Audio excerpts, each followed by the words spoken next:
내 나이 67. 나는 서연의 꽃집이라는 작은 가게를 운영한다.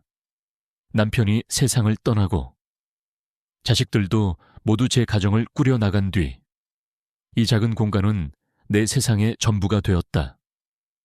아침 일찍 일어나 꽃에 물을 주고 시든 잎을 떼어내고 손님을 위한 꽃다발을 만들다 보면 하루는 조용히 흘러갔다. 사람들은 내 삶이 꽃처럼 향기로울 것이라고 말했지만 사실 나는 꽃과 대화하는 시간이 사람과 대화하는 시간보다 더 많았다. 평온했지만 가끔은 너무 고요해서 외로운 삶이었다. 내 삶에는 오랫동안 잊고 지낸 그러나 가슴 한구석에 작은 흉터처럼 남아있는 이름이 하나 있었다. 한지훈, 17의 나, 박서연의 전부였던 이름. 우리는 뜨겁게 사랑했지만 어른들의 반대라는 높은 벽 앞에서 허무하게 헤어져야만 했다. 그 후로 50년이라는 긴 세월이 흘렀다. 강산이 5번이나 변하는 시간 동안 나는 그의 소식을 들은 적이 없었고 굳이 들으려 하지도 않았다. 그는 그저 내 젊은 날의 아련한 추억일 뿐이라고 그렇게 믿고 싶었다. 그날도 여느 때와 다름없는 평범한 오후였다. 창밖에는 가을비가 부슬부슬 내리고 있었고 가게 안은 은은한 프리지어 향으로 가득 차 있었다. 나는 라디오에서 흘러나오는 옛 노래를 들으며 시든 장미의 가시를 다듬고 있었다. 딸랑 가게 문에 달린 작은 종이 울렸다. 나는 무심코 고개를 들었다. 희끗희끗한 머리카락에 안경 너머로 보이는 눈매가 선량해 보이는 노신사 한 분이 들어서고 있었다. 그의 어깨에는 낡은 카메라 가방이 걸려 있었다. 어서 오세요. 나는 손을 털고 일어나며 인사했다. 그는 가게 안을 천천히 둘러보았다.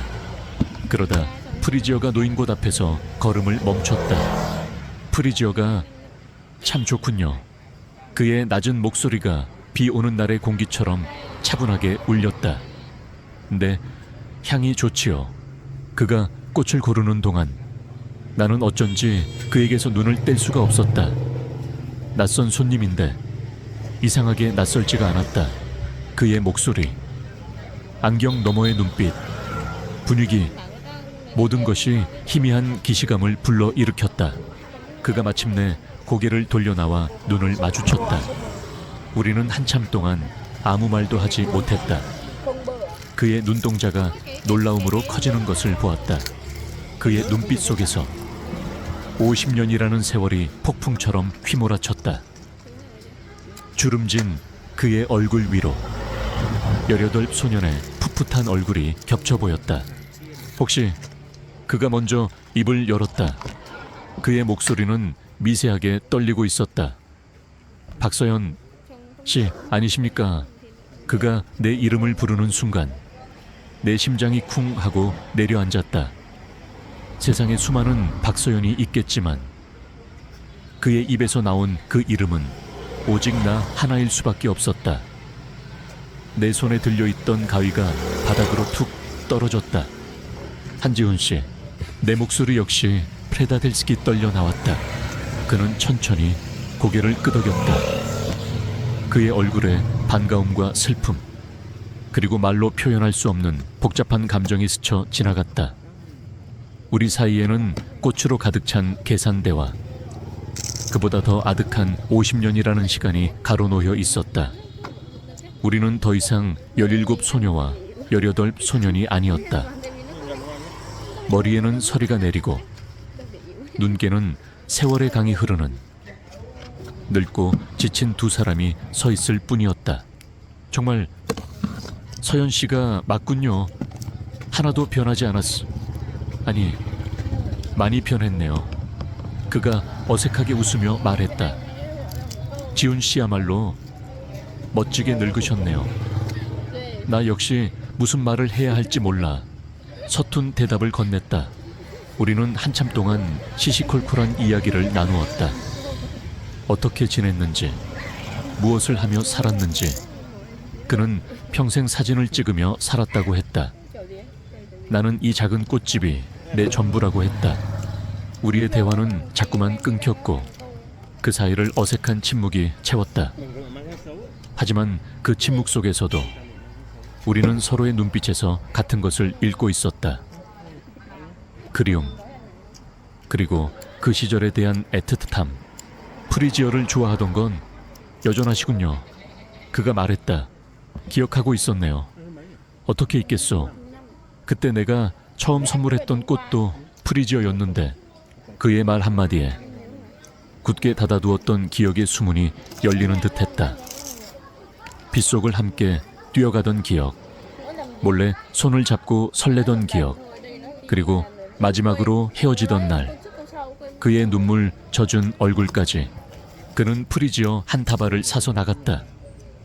나는 그가 이대로 다시 내 인생에서 사라져 버릴까봐 두려웠다. 그가 가게 문을 나서려던 순간 그가 돌아섰다. 서연 씨, 혹시 괜찮다면 언제 차라도 한잔 할 수 있겠소? 할 이야기가 너무 많은 것 같아서 그의 제안에 나는 마치 17살 소녀처럼 심장이 두근거렸다. 나는 고개를 끄덕였다. 좋아요. 그가 떠나고 가게 안에는 다시 나 혼자만 남았다. 나는 그가 서 있던 자리를 멍하니 바라보았다. 딸랑 하고 울렸던 작은 종소리가 여전히 귓게 맴도는 듯했다. 가게 안을 가득 채운 프리지어 향이 오늘따라 유난히 달콤하고 또 아찔하게 느껴졌다. 50년간 멈춰있던 내 심장의 시계가 다시 삐걱거리며 움직이기 시작한 것만 같았다. 이틀 뒤 약속한 저녁 시간이 되자 그가 다시 꽃집을 찾아왔다. 나는 가게 문에 오늘 마감이라는 팻말을 걸었다. 50년 만에 첫 데이트라고 하기엔 너무 늙어버렸고 오랜 친구와의 만남이라고 하기엔 가슴이 너무 뛰었다. 나는 그를 위해 따뜻한 국화차를 준비했다. 꽃집 안은 낮의 분주함이 가라앉고 밤의 고요함과 짙은 꽃향기만이 우리 두 사람을 감싸고 있었다. 처음 1시간 동안 우리는 서로의 지갑에서 낡은 가족 사진을 꺼내 보여주며 서먹한 안부를 물었다. 그는 먼저 세상을 떠난 아내와 이제는 중년이 된 두 아들에 대해 이야기했다. 나는 착하고 성실했지만 10년 전 암으로 먼저 간 남편과 각자의 삶을 꾸리느라 바쁜 딸의 이야기를 했다. 우리는 서로의 삶에 존재하지 않았던 50년의 세월을 빛바랜 사진 몇 장으로 더듬더듬 확인하고 있었다. 마치 서로 다른 나라의 지도를 펼쳐놓고 각자가 걸어온 길을 설명하는 탐험가들처럼. 밤이 깊어지자 찻잔을 몇 번이나 새로 채웠을까. 마침내 그가 혹은 내가 우리 모두가 50년간 가슴속에 묻어두었던 그 질문을 꺼냈다. 그때 왜 그렇게 떠났어요? 내 목소리는 나도 모르게 원망이 섞여 있었다. 편지 한 장, 연락 한 번 없이 나는 매일같이 버스 정류장에서 당신을 기다렸는데 내 말에 그는 오랫동안 눈을 감고 있었다. 그의 얼굴에 깊은 고통이 스쳐 지나갔다. 미안하오.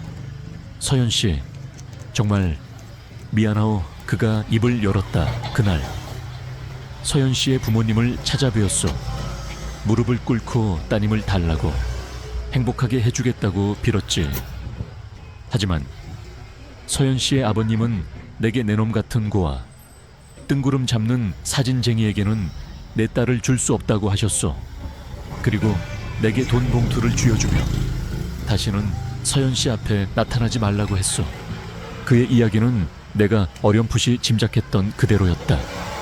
하지만 그의 입을 통해 직접 듣는 그날의 이야기는 비수처럼 아팠다. 나는 그 돈을 받지 않았소. 하지만 알 수 있었지. 내가 버티면 버틸수록 상처받는 것은 서연 씨 당신이라는 것을. 그래서 나는 떠나야만 했소. 당신을 위해서. 말 한마디 남기지 못했던 것은 내 마지막 남은 자존심이었고 또 당신의 얼굴을 보면 차마 발이 떨어지지 않을 것 같았기 때문이요. 그는 평생 사진을 찍으며 전국을 떠돌았다고 했다. 좋은 여자를 만나 결혼도 했지만 마음 한구석은 언제나 텅 비어 있었다고 했다. 그는 가끔 신문에 실린 내 남편의 사업 기사를 보며 내가 행복하게 잘 살고 있기를 멀리서 빌어주기만 했다고 했다. 그의 고백을 들으며 나는 눈물을 흘렸다. 그를 원망했던 내 젊은 날이 미안해서, 그리고 그 역시 나만큼이나 아팠을 거라는 생각에 나는 부모님이 정해준 사람과 결혼했어요. 이번에는 내가 내 이야기를 털어놓을 차례였다. 남편은 좋은 사람이었어요. 성실했고 나를 아껴주었죠. 그 사람 덕분에 아이도 낳고 이 꽃집도 차릴 수 있었어요. 나는 그에게 좋은 아내가 되려고 노력했어요. 정말 노력했어요. 하지만 밤에 잠이 오지 않을 때면 가끔 당신 생각을 했어요. 만약 우리가 헤어지지 않았더라면 지금쯤 어떻게 살고 있을까?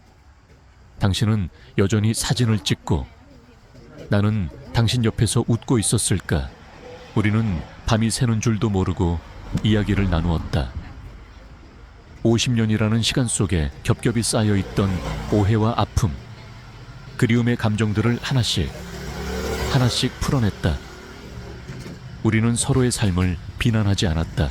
대신 그 세월을 꿋꿋하게 살아온 서로를 위로하고 또 이해했다. 우리가 함께하지 못했던 50년의 세월은 결코 공백이 아니었다.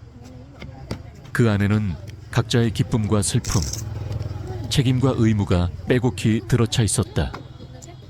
우리는 서로를 잃어버렸던 것이 아니라 각자의 자리에서 다른 모습으로 삶을 살아냈을 뿐이었다. 이야기가 끝날 무렵 창밖이 희미하게 밝아오고 있었다.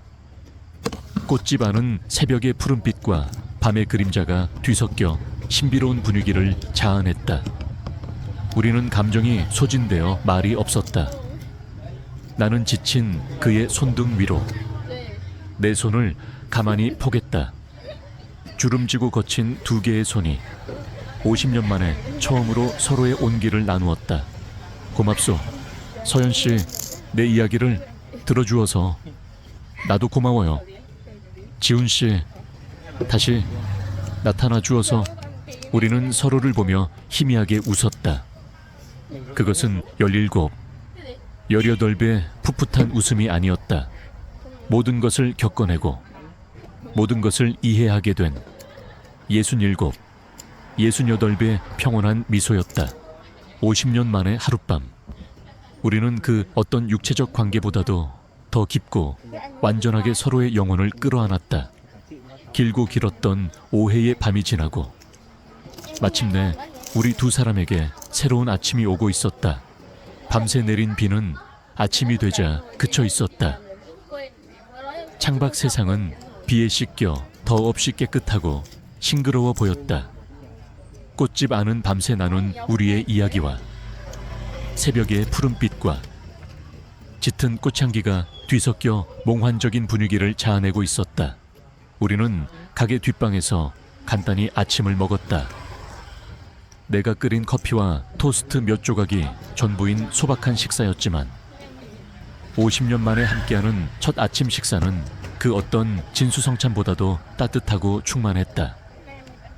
어젯밤의 격정적인 감정들은 가라앉고 그 자리에는 오랜 친구 같은 편안함과 다시 시작하는 연인 같은 수줍은 설렘이 감돌았다.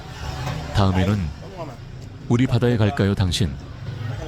옛날에 바다 보고 싶다고 노래를 불렀잖아요. 내가 말하자 그가 웃었다. 그의 웃는 모습은 18살 그때와 똑같았다. 좋소. 서연 씨가 좋아하는 프리지어를 한아름 사들고 갑시다. 우리는 아이들처럼 앞으로 할 일들을 계획했다. 50년이라는 세월이 우리에게서 많은 것을 앗아갔지만 동시에 아주 소중한 내일을 선물해 주었다. 그가 시계를 보고 자리에서 일어섰다. 이제는 정말 떠나야 할 시간이었다. 나는 그를 가게 문 앞까지 배웅했다. 우리는 무슨 말을 해야 할지 몰라 잠시 머뭇거렸다.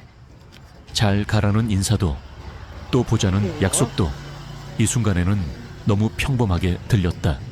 이따 전화할게요. 내가 먼저 용기를 냈다. 그러시오. 기다리겠소. 그가 대답했다. 그가 문을 열고 한 발짝 나서려던 순간이었다. 아차. 잊을 뻔했군. 그가 갑자기 무언가 생각났다는 듯 어깨에 맨 낡은 카메라 가방을 뒤적였다. 그리고 그 안에서 작고 네모난 나무 상자 하나를 꺼냈다. 그것은 검은 오칠이 된 자개로 나비 문양이 섬세하게 수놓아진 아주 오래되어 보이는 상자였다. 한눈에 봐도 귀하고 사적인 물건임을 알 수 있었다. 그는 그 상자를 내 손에 쥐어주었다. 상자는 매끄럽고 차가웠지만 이상하게도 따뜻한 온기가 느껴졌다. 이게 뭐예요? 지훈 씨, 내가 묻자 그의 얼굴이 순간 진지하고 슬픈 빛을 띠었다. 어머님께서 그가 아주 어렵게 입을 열었다. 서연 씨가 준비되었을 때 전해주라고 하셨어. 순간 내 머릿속이 하얘졌다. 심장이 바닥으로 곤두박질 치는 것 같았다. 어머니라고요? 무슨 말이에요? 우리 엄마는 당신과 헤어진 그 해에 돌아가셨잖아요. 내 목소리가 심하게 흔들렸다. 아침에 따스하고 희망찼던 분위기는 순식간에 차갑게 얼어붙었다. 50년 전에 돌아가신 어머니, 그리고 내 첫사랑이었던 이 남자. 도저히 연결될 수 없는 두 사람이 그의 입을 통해 하나로 묶여버렸다. 우선 혼자 있을 때 열어보시오. 그리고 나중에 다시 이야기합시다. 그는 더 이상 아무런 설명도 하지 않았다. 그저 깊고 슬픈 눈으로 나를 한참 동안 바라보다가 이내 몸을 돌려 떠나버렸다. 딸랑 가게 문에 달린 종소리가 우리 사이에 완전한 끝을 알리는 것처럼 유난히 차갑게 울렸다. 나는 그가 사라진 거리를 멍하니 바라보며 그 자리에 서 있었다. 내 손에는 낡은 자개 상자가 쥐어져 있었다. 조금 전까지 새로운 시작에 대한 설렘으로 뛰던 내 심장은 이제는 거대한 미스터리와 불안감으로 세차게 요동치고 있었다. 나는 다리에 힘이 풀려 주저앉고 말았다. 꽃집 한가운데 아침 햇살 아래에서 나는 혼자였다. 손에 들린 자개 상자가 청은망은처럼 무겁게 느껴졌다. 이것은 과거로부터 온 선물인가? 아니면 판도라의 상자인가? 나는 떨리는 손가락으로 상자 위에 수놓아진 자개 나비를 천천히 쓸어보았다. 어머니와 지훈 씨, 두 사람 사이에는 대체 무슨 일이 있었던 걸까? 왜 어머니는 자신의 유품을 딸인 내가 아닌 이 남자에게 맡겼던 걸까? 준비되었을 때라는 말은 또 무슨 의미일까? 조금 전까지의 행복이 거짓말처럼 느껴졌다. 나는 사랑과 추억, 그리고 알 수 없는 비밀이 뒤엉켜버린 이 오래된 상자를 품에 안고 한참 동안 움직일 수 없었다. 나는 얼마나 오랫동안 그 자리에 앉아 있었는지 모른다. 가게 밖 세상은 분주하게 제 갈 길을 가고 있었지만 내 시간은 손에 들린 이 작은 자개 상자 안에서 완전히 멈춰버렸다. 평생 나를 위로해 주었던 꽃들의 향기마저 이 순간에는 어지럽게만 느껴졌다. 상자를 열어봐야 할까? 아니면 이대로 닫아둔 채 영원히 비밀로 묻어버려야 할까? 상자를 열면 지난밤 우리가 겨우 되찾은 평화와 행복이 산산조각 날지도 모른다는 두려움이 엄습했다. 하지만 이 상자를 열지 않고서는 나는 단 한 걸음도 앞으로 나아갈 수 없을 것 같았다. 나는 마침내 결심했다. 떨리는 손으로 상자의 작은 걸쇠를 풀었다. 딸깍 하는 소리가 정적 속에서 유난히 크게 울렸다. 오래된 나무 상자가 삐걱거리며 열리자 아주 희미하게 오래된 종이 냄새와 어머니의 분 냄새가 섞여서 피어올랐다. 상자 안에는 고운 비단 조각이 깔려 있었다. 그리고 그 위에는 옥으로 만든 작은 비녀 하나와 누렇게 변한 편지 봉투가 놓여 있었다. 아, 비녀. 나는 나도 모르게 탄성을 내뱉었다. 어머니가 시집 올 때 외할머니에게 물려받아 평생 머리에서 내려놓은 적이 없었던 바로 그 비녀였다. 어머니의 단정하고 엄격했던 모습이 눈앞에 선하게 떠올랐다. 어머니의 채취가 묻어있는 듯한 비녀를 만지자 눈물이 핑 돌았다. 비녀 아래에 놓인 편지 봉투. 봉투는 세월의 무게에 누렇게 변색되어 있었다. 그리고 그 위에는 너무나도 익숙한 어머니의 필체가 적혀 있었다. 내 사랑하는 딸 서연이에게 50년 만에 다시 보는 어머니의 글씨. 나는 숨을 쉴 수가 없었다. 돌아가신 분에게서 온 편지라니. 이것은 현실이 아니었다. 마치 긴 꿈을 꾸고 있는 것만 같았다. 나는 떨리는 손으로 봉투를 열고 조심스럽게 안에 든 편지를 꺼내 펼쳤다. 바싹 마른 편지지는 금방이라도 부서질 듯 위태로워 보였다. 희미해진 잉크로 쓰인 글씨들을 나는 한자 한자 더듬더듬 읽어 내려갔다. 서연아, 내 딸아, 네가 이 편지를 읽고 있다면 아주 오랜 세월이 흘렀다는 뜻이겠지. 그리고 그 젊은이 한지훈이 나와의 약속을 지켰다는 뜻이리라. 첫 문장부터 나는 숨이 턱 막혔다. 어머니와 지훈 씨의 약속이라니. 대체 무슨 약속이란 말인가? 내 인생이 걸어온 길에 대해 이 어미를 원망하지 말거라. 내가 내렸던 모든 결정은 그 시절에 네가 감당할 수 없었던 너를 향한 사랑 때문이었단다. 사랑 나는 혼란스러웠다. 내 기억 속의 어머니는 언제나 엄하고 무서운 분이었다. 우리의 사랑을 그렇게 모질게 반대했던 것이 사랑 때문이었다니. 나는 이 편지와 내가 가장 아끼던 옥비녀를 그 젊은이 한지훈에게 맡긴다. 나는 그의 마음을 보았고 그가 무거운 약속을 지고 갈 힘이 있는 아이라고 믿는다. 언제가 너에게 이것을 전해줄 가장 좋은 때인지 그는 알 것이다. 편지의 그 구절이 내 심장을 가장 아프게 찔렀다. 왜 하필 지훈 씨였을까? 왜 하나뿐인 딸인 나를 믿지 못하고 어머니가 그토록 반대했던 그 남자에게 이 모든 것을 맡겼단 말인가? 지난밤 50년 만에 다시 만난 그와의 재회가 마치 그가 이 비밀을 무기 삼아 나를 기만해온 것처럼 느껴지기 시작했다. 희미한 배신감이 온몸으로 퍼져나갔다. 내 딸아, 부디 좋은 삶을 살거라. 그리고 언젠가 이 어미의 마음을 네가 이해해 줄 날이 오기를 바란다. 편지는 그것이 끝이었다. 가장 중요한 설명은 어디에도 없었다. 그저 알 수 없는 변명과 더 큰 수수께끼만을 남겨놓았을 뿐이었다. 나는 힘없이 편지를 떨어뜨렸다. 세상이 빙글빙글 도는 것 같았다. 머릿속이 온통 뒤엉켜버렸다.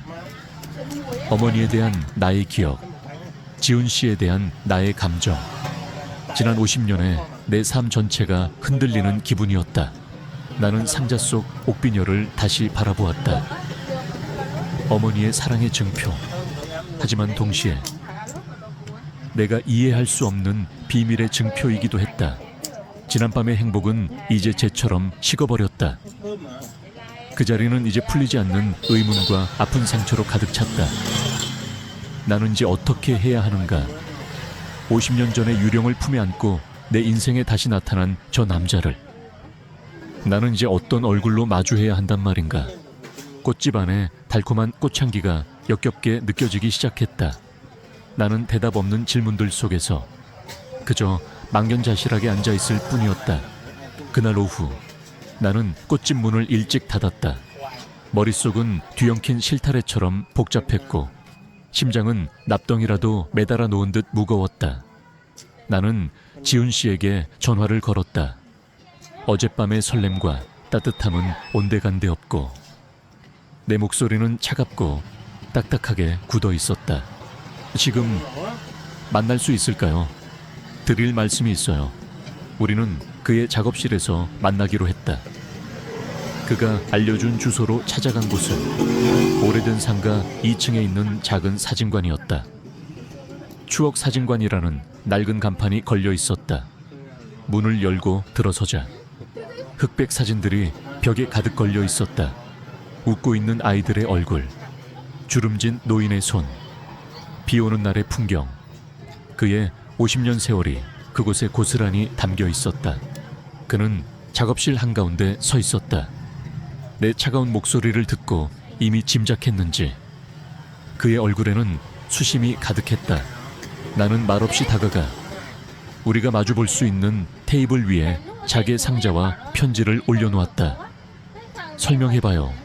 내 목소리는 내가 듣기에도 날카로웠다. 이게 대체 어떻게 된 일이에요? 왜 우리 엄마의 유품을 지훈 씨가 가지고 있는 거죠? 50년 동안 나를 속인 건가요? 준비가 되었을 때라니. 그게 대체 무슨 뜻이에요?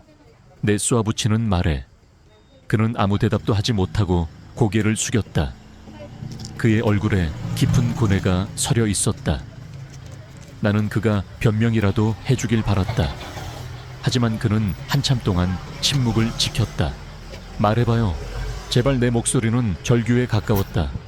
그는 마침내 고개를 들었다. 그의 눈은 슬픔으로 가득 차 있었다. 미안하오. 처음부터 다 말했어야 했는데 그럴 용기가 없었어. 그는 잠시 숨을 고르더니 아주 힘겹게 50년 전 그날의 이야기를 시작했다. 서연 씨가 기억하는 대로 그날 나는 당신의 부모님께 쫓겨났어. 하지만 그게 끝이 아니었지. 며칠 뒤 당신의 어머님께서 혼자 나를 찾아오셨어. 그의 이야기는 나를 50년 전 과거의 어느 찻집으로 데려갔다. 내 기억 속의 어머니는 언제나 단호하고 강한 분이었지만 그의 기억 속 어머니의 얼굴은 슬프고 결연해 보였다고 했다. 어머니는 그에게 다짜고짜 물었다고 한다. 자네, 정말 우리 서연이를 사랑하는가? 지훈 씨가 망설임 없이 그렇다고 대답하자 어머니는 아주 힘든 이야기를 꺼내셨다고 했다. 우리 서연이는 나를 닮아 태어날 때부터 심장이 약하네. 그의 말에 나는 숨을 멈췄다. 심장이 약하다고 금시초문이었다. 어머님 말씀으로는 평소에는 괜찮지만 마음에 큰 충격이나 스트레스를 받으면 위험해질 수도 있는 병이라고 하셨어. 의사는 늘 마음을 편하게 해주고 흥분하지 않게 해야 한다고 했답니다. 나는 그제야 어렴풋이 기억났다. 어릴 적부터 유난히 나를 과보호하던 어머니의 모습, 조금만 뛰어도 그러다 큰일 난다 며 기겁하던 모습, 언제나 성질 좀 죽이고 조용히 살아라 고 잔소리하던 그 말씀들. 나는 그것이 그저 엄한 성격 탓이라고만 생각했었다. 지훈 씨의 이야기는 계속되었다. 어머님은 자네처럼 열정적이고 미래가 불투명한 사람 옆에서는 우리 서연이가 편히 살 수 없다고 하셨소. 당신의 사랑이 오히려 내 딸의 목숨을 위협할 수도 있다고 어머니는 울면서 그에게 애원했다고 한다. 자네가 진정으로 내 딸을 사랑한다면 떠나주게, 서연이 곁에서 조용히 사라져주게. 그래야 내 딸이 오래 평온하게 살 수 있네. 이 사실을 알면 아이는 평생을 두려움 속에 살아야 할 테니 이 모든 것은 비밀로 해주게. 그리고 어머니는 마지막으로 그에게 자개 상자를 건네주었다고 했다. 이건 내 유품일세. 언젠가 아주 오랜 세월이 흘러서 우리 서연이가 모든 풍파를 이겨내고 건강하게 살아있다면 그때가 되면 아이도 이 어미의 마음을 이해할 수 있겠지. 그때가 되면 자네가 나 대신 이것을 전해주게. 자네라면 이 무거운 약속을 지켜줄 거라 믿네. 이야기가 끝났을 때 작업실 안에는 무거운 침묵만이 흘렀다. 내 머릿속이 텅 비어버렸다. 분노와 배신감은 온데간데 없이 사라지고 그 자리에는 거대한 충격과 슬픔이 파도처럼 밀려왔다. 나를 그렇게 모질게 떼어놓았던 어머니의 행동이 증오가 아닌 절박한 사랑이었음을, 그리고 지훈 씨의 침묵이 비겁함이 아닌 숭고한 희생이었음을 나는 50년이 지나서야 비로소 깨달았다. 그는 나를 사랑했기 때문에, 내 목숨을 지키기 위해 자신의 모든 것을 포기하고 떠나야만 했던 것이다. 그리고 50년이라는 긴 세월 동안 그는 혼자서 그 아픈 비밀과 약속을 짊어지고 살아왔던 것이다. 나는 눈물조차 흘릴 수 없었다. 그저 멍하니 그의 얼굴을 바라보았다. 그의 얼굴에 깊게 팬 주름 하나하나가 그가 짊어져야 했던 세월의 무게처럼 보였다. 나는 아무 말 없이 자리에서 일어났다. 그리고 테이블 위에 놓인 편지를 집어들었다. 지금은 그에게 어떤 말도 할 수 없을 것 같았다. 나는 이 엄청난 진실을 혼자서 감당할 시간이 필요했다. 작업실을 나서는데 그가 등 뒤에서 나지막이 말했다. 서연 씨, 미안했어. 평생 미안했어. 나는 대답 없이 문을 열고 나왔다. 거리는 어느새 어두워져 있었다. 나는 비틀거리는 걸음으로 집을 향해 걸었다. 어머니의 편지를 다시 읽어봐야 했다. 이 모든 진실을 알고 난 지금 어머니의 글씨는 내게 전혀 다른 이야기를 들려줄 터였다. 나는 어떻게 집으로 돌아왔는지 기억나지 않는다. 꽃집 문을 닫고 들어와 불도 켜지 않은 채 어둠 속에 한참을 앉아 있었다. 머릿속에서는 지훈 씨가 들려준 50년 전의 이야기가 계속해서 맴돌았다. 약한 심장, 딸의 목숨을 지키기 위해 사랑을 떼어놓아야만 했던 어머니의 절박함, 그리고 그 아픈 약속을 평생 짊어지고 살아야 했던 한 남자의 희생. 나는 비틀거리며 일어나 불을 켰다. 그리고 테이블 위에 놓아두었던 어머니의 편지를 다시 집어들었다. 불과 몇 시간 전 이 편지는 내게 혼란과 배신감을 안겨주었다. 하지만 이제 이 낡은 종이장은 전혀 다른 무게로 내게 다가왔다. 나는 의자에 앉아 천천히 편지를 다시 읽기 시작했다. 서연아, 내 딸아, 네가 이 편지를 읽고 있다면 아주 오랜 세월이 흘렀다는 뜻이겠지. 그리고 그 젊은이 한지훈이 나와의 약속을 지켰다는 뜻이리라. 이 첫 문장을 다시 읽는데 목이 메어왔다. 약속, 그것은 얼마나 무겁고 얼마나 잔인한 약속이었던가. 내 인생이 걸어온 길에 대해 이 어미를 원망하지 말거라. 내가 내렸던 모든 결정은 그 시절에 네가 감당할 수 없었던 너를 향한 사랑 때문이었단다. 사랑 때문이었단다. 이 구절 앞에서 나는 마침내 소리내어 울기 시작했다. 그렇구나.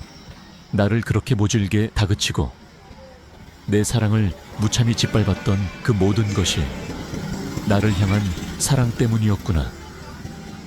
내가 알지 못하는 병으로부터 내 연약한 심장을 지키기 위한 어머니의 처절한 모정이었구나.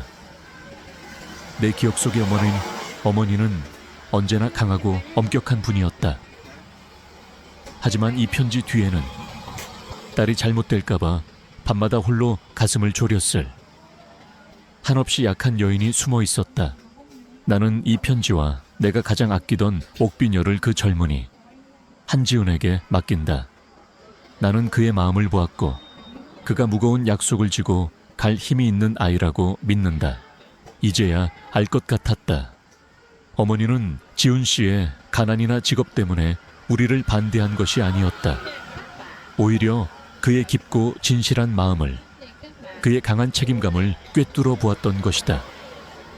당신의 딸을 진정으로 사랑하기에 그녀를 위해 기꺼이 자신을 희생할 수 있는 사람이라는 것을, 그래서 어머니는 세상에서 가장 잔인한 부탁을 가장 믿음직한 그에게 할 수밖에 없었던 것이다.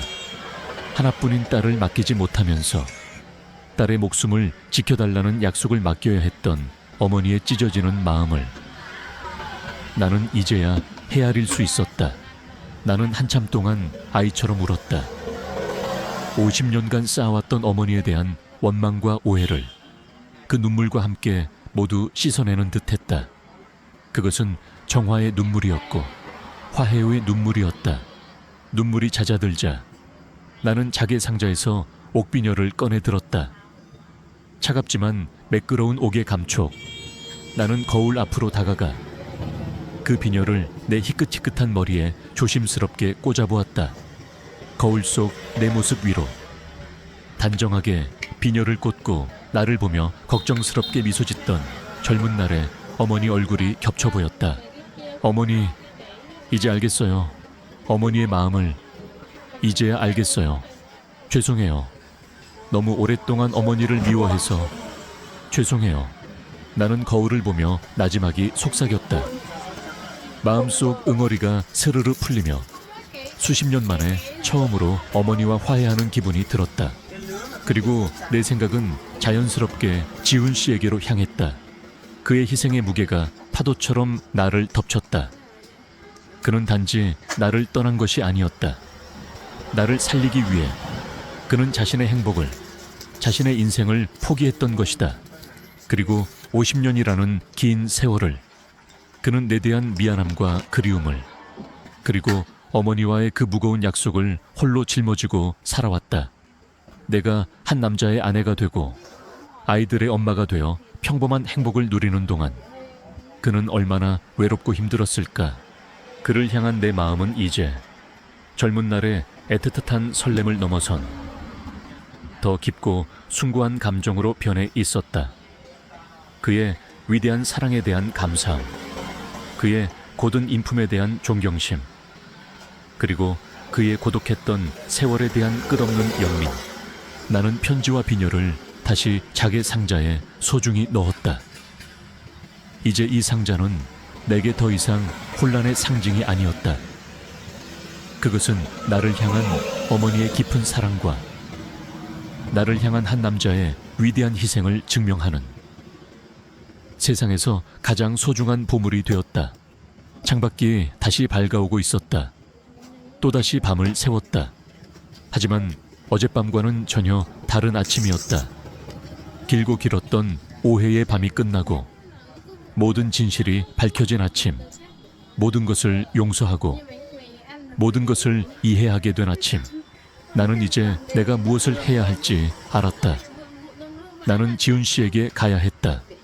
더 이상 질문이나 원망이 아닌 나의 온 마음을 다한 이해와 사랑을 가지고 그리고 말해 주어야 했다.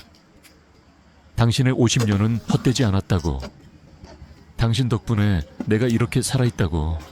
그리고 이제 남은 시간은 우리가 함께 하자고. 다음 날 아침 나는 그의 사진관으로 향했다.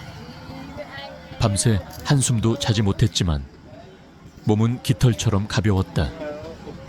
내 발걸음은 경쾌했다. 매일 지나다니던 길이 오늘따라 새롭고 아름다워 보였다. 나는 더 이상 과거에 사로잡힌 여자가 아니었고 미래를 향해 나아가는 여자였다. 내 손에는 작은 화분이 하나 들려 있었다. 하늘색 작은 꽃이 핀 물망초 화분이었다. 이 꽃의 꽃말은 나를 잊지 말아요이다. 나는 그의 사진관 앞에 도착해 문을 두드렸다. 잠시 후 문이 열리고 그가 나타났다. 그의 얼굴은 걱정과 피로로 가득했다. 아마 그도 잠을 이루지 못했을 것이다. 내가 그렇게 갑작스럽게 떠난 후에 무엇을 예상해야 할지 몰랐을 테니까 나는 비난 대신 눈물 어린 온화한 미소로 그를 맞았다. 미안해요. 어제는 너무 놀라서 내가 먼저 말했다. 그리고 고마워요. 지훈 씨, 나를 지켜줘서 평생을. 그 말들은 우리 사이의 마지막 장벽을 허물었다. 그는 감정이 가득한 눈으로 나를 바라보았다. 안도감이 그를 덮쳤다. 50년의 무거운 짐이 마침내 그의 어깨에서 내려졌다. 그는 아무 말 없이 두 팔을 벌렸다. 나는 그의 품으로 걸어 들어갔다. 우리는 서로를 껴안았고 두 영혼은 마침내 평화를 찾았다. 50년의 기다림과 희생, 그리고 사랑을 담은 조용한 포옹이었다. 우리는 이야기를 나누었지만 이번에는 고통에 대한 것이 아니었다. 희생을 인정하고 마침내 그것을 놓아주는 것에 대한 이야기였다. 우리는 과거를 바꿀 수는 없지만 지금 우리에게 주어진 시간을 소중히 여길 수는 있었다. 꽃집으로 가요. 나는 그에게 물망초 화분을 건네며 말했다. 이 꽃 이름이 뭔지 알아요. 나를 잊지 말아요래요. 하지만 내게는 이제 다시 찾은 행복이에요. 우리는 내 꽃집으로 돌아왔다. 가게 뒤편, 계절꽃을 심는 작은 정원이 있었다.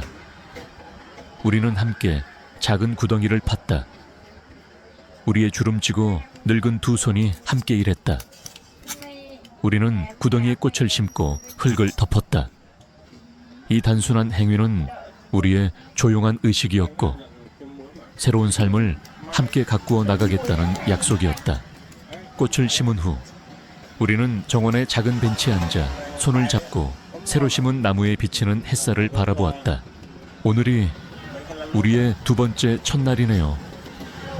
그가 감정이 벅찬 목소리로 말했다. 그래요. 50년 만의 첫날, 나는 미소 지으며 대답했다. 우리 이야기는 그들은 영원히 행복하게 살았답니다. 라는 문장이 필요 없었다. 우리가 평화롭게 함께 앉아 함께할 미래를 약속하는 모습만으로도 충분했다. 그것은 완벽하고 감동적인 결말이었다. 우리의 삶은 새롭고 조용한 리듬 속에서 안정을 찾았다. 그는 종종 내 꽃집에서 하루를 보내며 꽃 돌보는 것을 돕고 꽃 사진을 찍었다. 때로는 내가 그의 사진 여행에 동행하기도 했다. 우리의 사랑은 젊음에 불타는 열정이 아니라 깊고 조용한 동반의 강이었다. 두 번째 봄날, 우리 인생의 황혼역에 찾아온 평화롭고 감사한 행복이었다.